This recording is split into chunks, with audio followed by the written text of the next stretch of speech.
this is the folkwear pattern that we are talking about. It is Chinese jacket pattern 114. As always, folkwear includes some really nice research. What it says is that the origins of this classically elegant jacket worn today by Chinese people throughout the world on festive occasions may be traced back 4,000 years ago.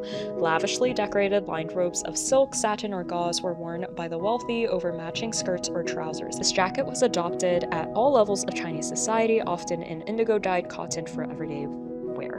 I want to talk a little bit more in detail about the construction of this garment. I have no clue what I'm going to make yet. I have like certain ideas that are percolating in my brain, but I thought it would be fun to just break down the garment itself and just like looking at historical research as well. So I thought I'd take you along on that journey with me. So let's get started with that.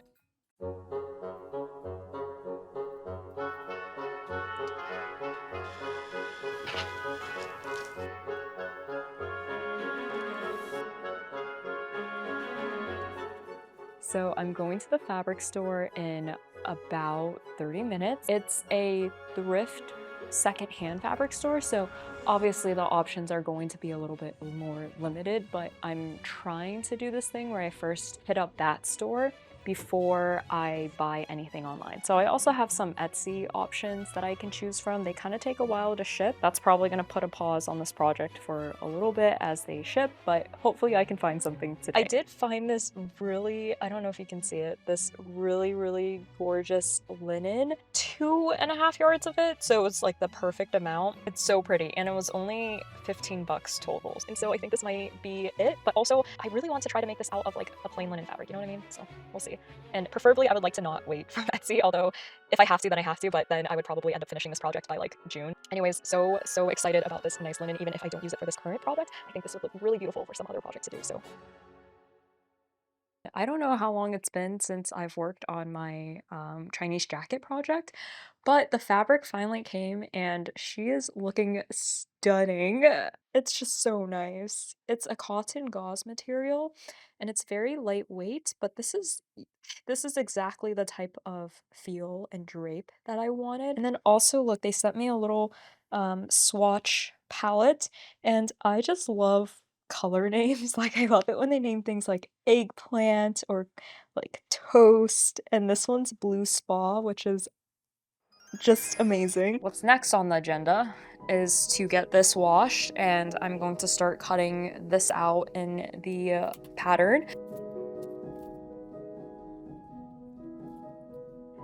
Let's take a look at this late Qing Dynasty garment that I found from URI Textile Collection. You can see that this garment is exactly identical to the flat that Folkwear provides, especially the View B one, in terms of where the facing is. Also just this seam that's right here. It makes sense because in the Folkwear pattern itself, they actually say that the base of this pattern is inspired by the Chinese changfu. This is going to be quite a roomy garment, so there's going to be just a lot of design ease and access, which honestly slay, because that sounds really comfortable. Two types of garments from the Qing Dynasty that you might have seen around, something that I personally have gotten confused about a little bit, but this is called a dragon robe. The sleeve is more of a tapered shape. This is actually a feature of Manchu clothing versus Han clothing, so I just thought that that was like an interesting historical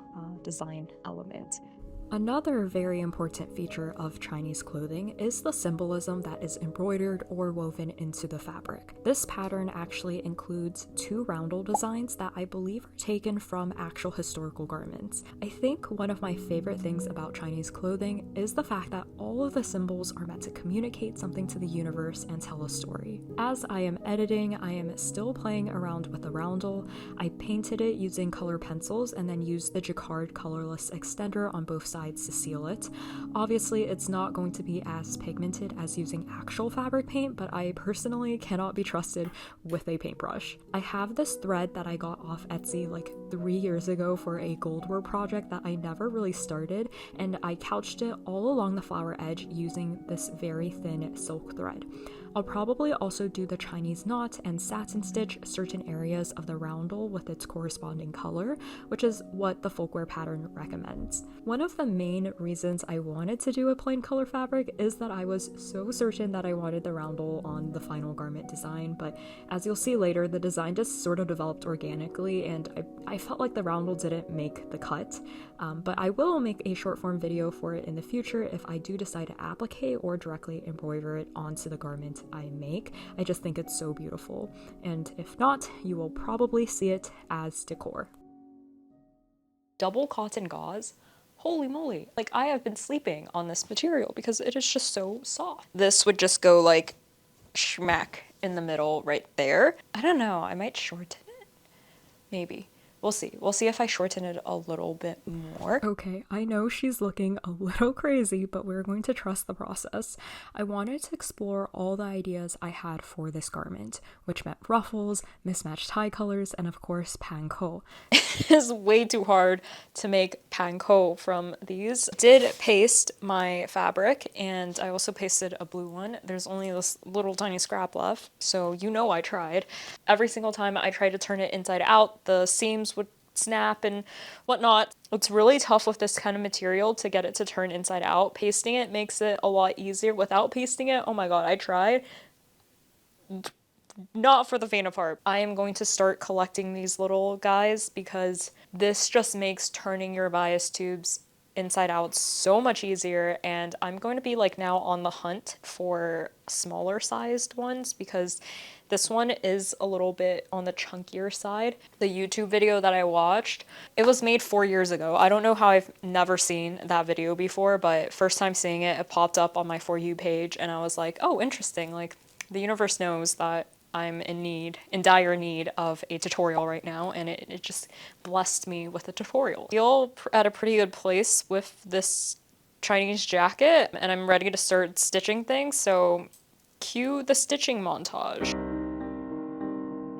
This is a pretty simple garment in terms of construction. I made 2 ruffles, 2 for the sleeves and 1 for the hem. I already stitched the 2 body pieces at the back seam, so I first stitched the sleeves to the body piece.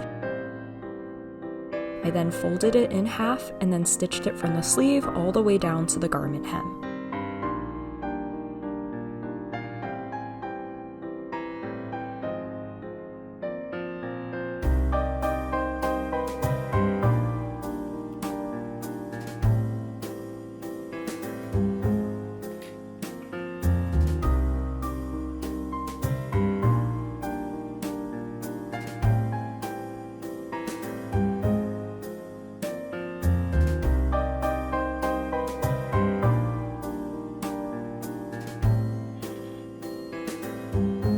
You might have noticed I got rid of the front placket, and while I really like this version, looking back at the clips, I do kind of wish I had kept it. The first version of this jacket is a front tie, which honestly looks quite modern. Like, I would not know that the base was a traditional Chinese jacket from the Qing dynasty. I then seam ripped that off and replaced it with a row of 3 panko that I had made with my literal sweat and tears. But let me know down in the comments below which one you preferred. Thank you as always for watching, and I really look forward to seeing you in the next video.